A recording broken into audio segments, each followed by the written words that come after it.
नमस्कार। आकाशवाणी जयपुर अजमेर से प्रस्तुत हैं प्रादेशिक समाचार।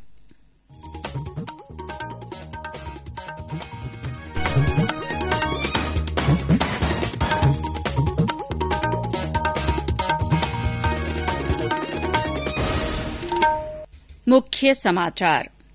केंद्र सरकार द्वारा कृषि कल्याण के लिए लाए गए कानूनों से किसानों को व्यापक फायदा हो रहा है। कृषक उत्पादक संगठनों और उपभोक्ताओं को भी मिल रहा लाभ। केंद्र सरकार और किसान संगठनों के बीच आज नई दिल्ली में चौथे दौर की बातचीत जारी। प्रदेश में कोरोना संक्रमण से मुक्त होने वाले लोगों की संख्या आज भी 3000 से ऊपर रही। देश में कोविड से स्वस्थ होने की दर 94% से अधिक हुई। राज्य में पंचायत समिति और जिला परिषद चुनाव के चौथे और अंतिम चरण के लिए प्रचार समाप्त। 5 दिसंबर को होने वाले मतदान की सभी तैयारियां पूरी। और मुख्यमंत्री अशोक गहलोत ने विशेष योग्यजन को आत्मनिर्भर बनाने के लिए सामाजिक सोच में बदलाव को जरूरी बताया।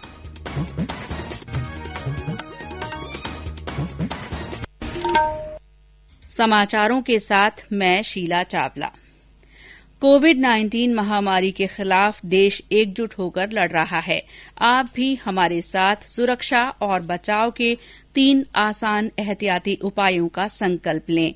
मास्क पहनें, 2 गज की दूरी है जरूरी, सुरक्षित दूरी बनाए रखें, हाथ और मुंह साफ रखें। और अब समाचार विस्तार से। केंद्र सरकार द्वारा कृषि कल्याण के लिए लाए गए 3 कृषि कानूनों से किसानों को व्यापक फायदा हो रहा है। इन सुधारों से किसानों, कृषक उत्पादक संगठनों और उपभोक्ताओं सभी को लाभ मिल रहा है। पेश है हमारे संवाददाता की रिपोर्ट। नए कृषि कानूनों से कृषक उत्पादक संगठनों के जरिए अपनी उपज बेचना किसानों के लिए बेहद फायदेमंद साबित हो रहा है। अजमेर जिले के केकड़ी में ऐसे ही संगठन अजय मेरू किसान समृद्धि प्रोड्यूसर कंपनी लिमिटेड ने हाल ही में केकड़ी के ही नीमोद गांव से 41 मीट्रिक टन चना सीधा किसानों से खरीदा। इससे किसानों को प्रति क्विंटल 100 रुपये ज्यादा दाम मिले। साथ ही अपनी उपज को मंडी तक ले जाने का किसानों का खर्चा भी बचा। संगठन के सीईओ ओम निवास शर्मा ने आकाशवाणी को बताया कि नए कृषि कानूनों से ही सही मायने में किसानों और कृषक उत्पादक संगठनों को बल मिला है। कि नए कृषि कानून किसानों के पक्ष में हैं और इन कानूनों के आने के बाद अभी अजय मेरू संस्थान गंगानगर और अबोहर पंजाब से किसानों से सीधा किन्नू खरीद रहा है। पिछले 10 दिन में हमने 15 से ज्यादा ट्रक लोड किन्नू खरीद कर बांग्लादेश और वेस्ट बंगाल में भेजा है, जिससे किसानों को अच्छे दाम मिले हैं। मैं बताना चाहता हूं कि अगर नए कानून नहीं आते तो हमें ये ताकत नहीं मिलती कि हम अपने ऑफिस से निकल के दूसरे जिले में या 500-1000 किलोमीटर दूर जाके भी उन किसानों की मदद कर सकते। श्री शर्मा का कहना है कि नए कृषि कानून न केवल किसानों के लिए बल्कि शहरी उपभोक्ताओं के लिए भी बेहद लाभकारी साबित होने वाले हैं। जितेंद्र द्विवेदी, आकाशवाणी समाचार, जयपुर।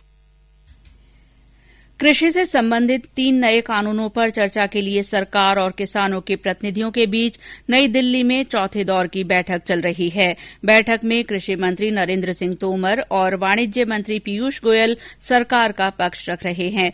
बैठक में भाग लेने से पहले पत्रकारों से बातचीत में कृषि मंत्री नरेंद्र सिंह तोमर ने कहा कि सरकार किसानों से इस मुद्दे पर लगातार बातचीत कर रही है। श्री तोमर ने आशा जताई कि आज की वार्ता के बाद इस समस्या का सकारात्मक परिणाम सामने आएगा।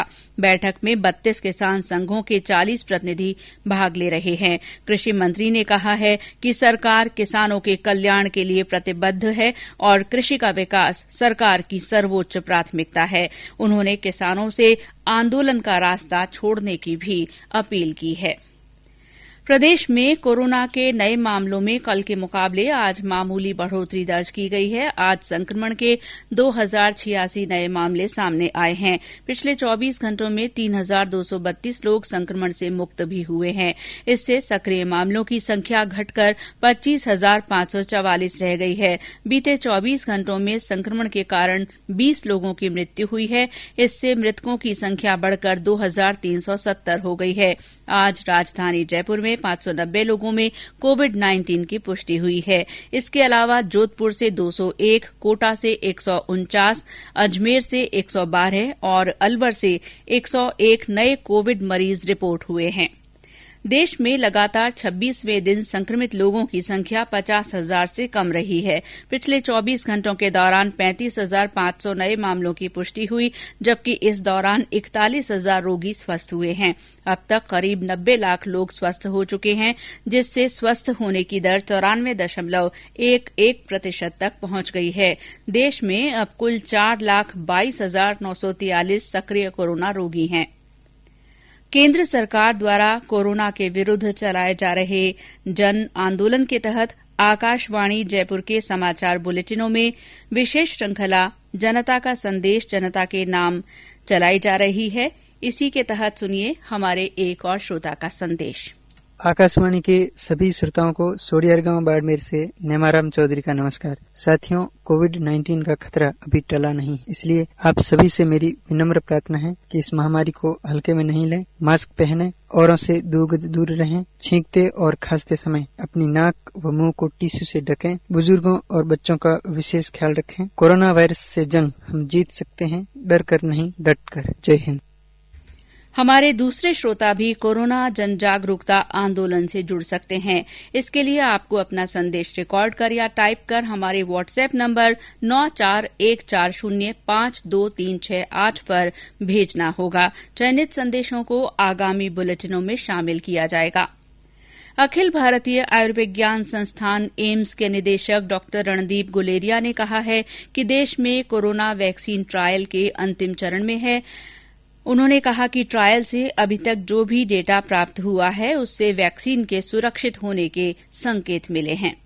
ये समाचार आकाशवाणी जयपुर अजमेर से प्रसारित किए जा रहे हैं।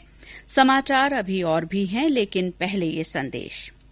चलो मिलकर एक शुरुआत करें, चलो एक फैसला आज करें, मास्क नहीं तो टोकेंगे, कोरोना को रोकेंगे, चलो एक इरादा करते हैं, चलो खुद से वादा करते हैं, मास्क नहीं तो टोकेंगे, कोरोना को रोकेंगे।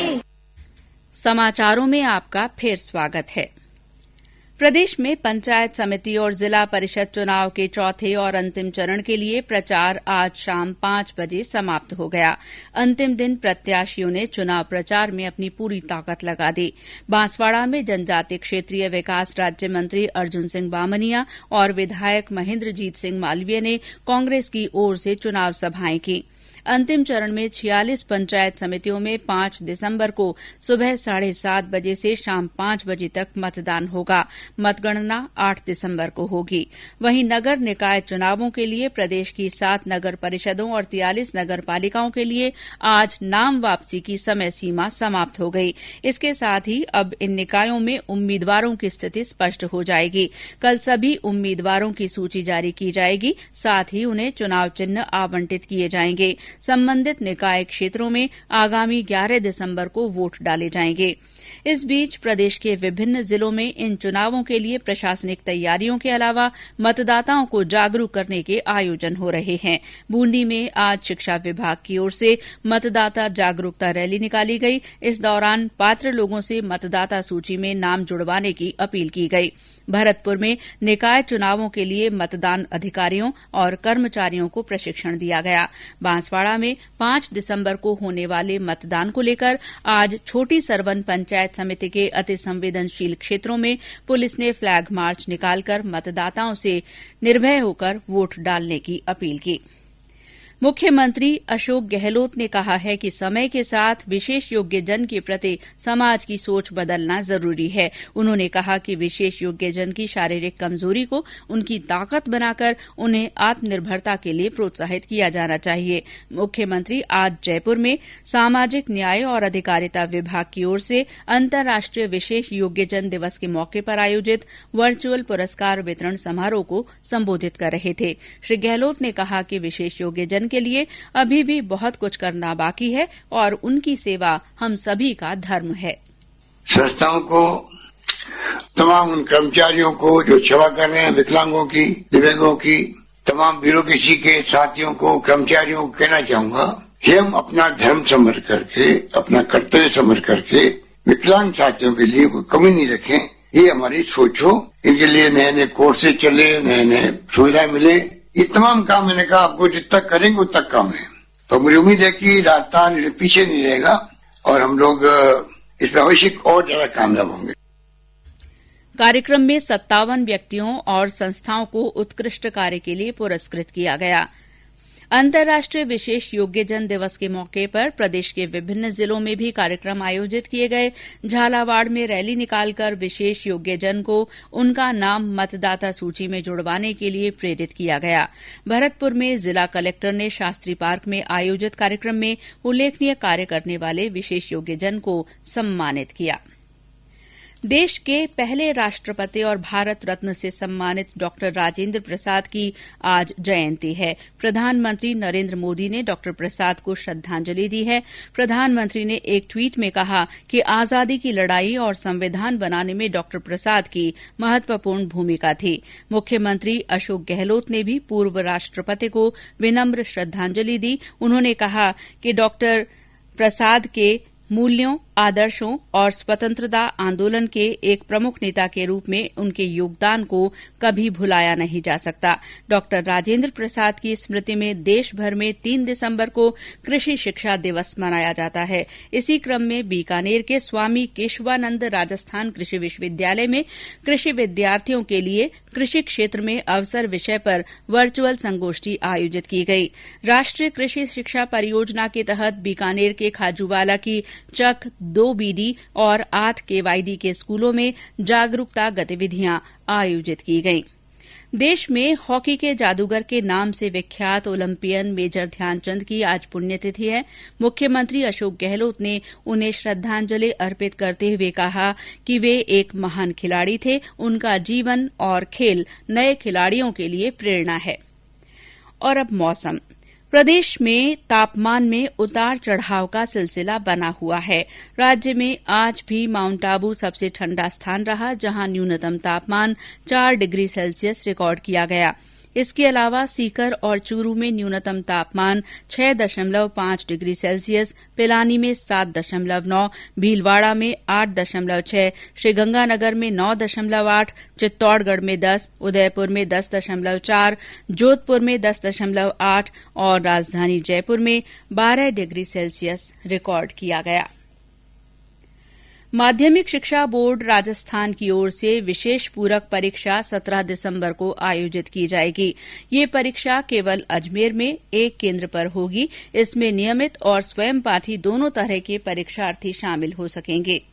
Jaipur metro rail corporation limited की ओर से पिछली 26 नवंबर को स्टेशन कंट्रोलर और ट्रेन ऑपरेटर पदों के लिए आयोजित परीक्षा के प्रश्न पत्र और उत्तर कुंजी जारी कर दिए गए हैं। उम्मीदवार 10 दिसंबर तक जेएमआरसी भर्ती पोर्टल पर इस संबंध में अपनी आपत्तियां दर्ज करा सकते हैं।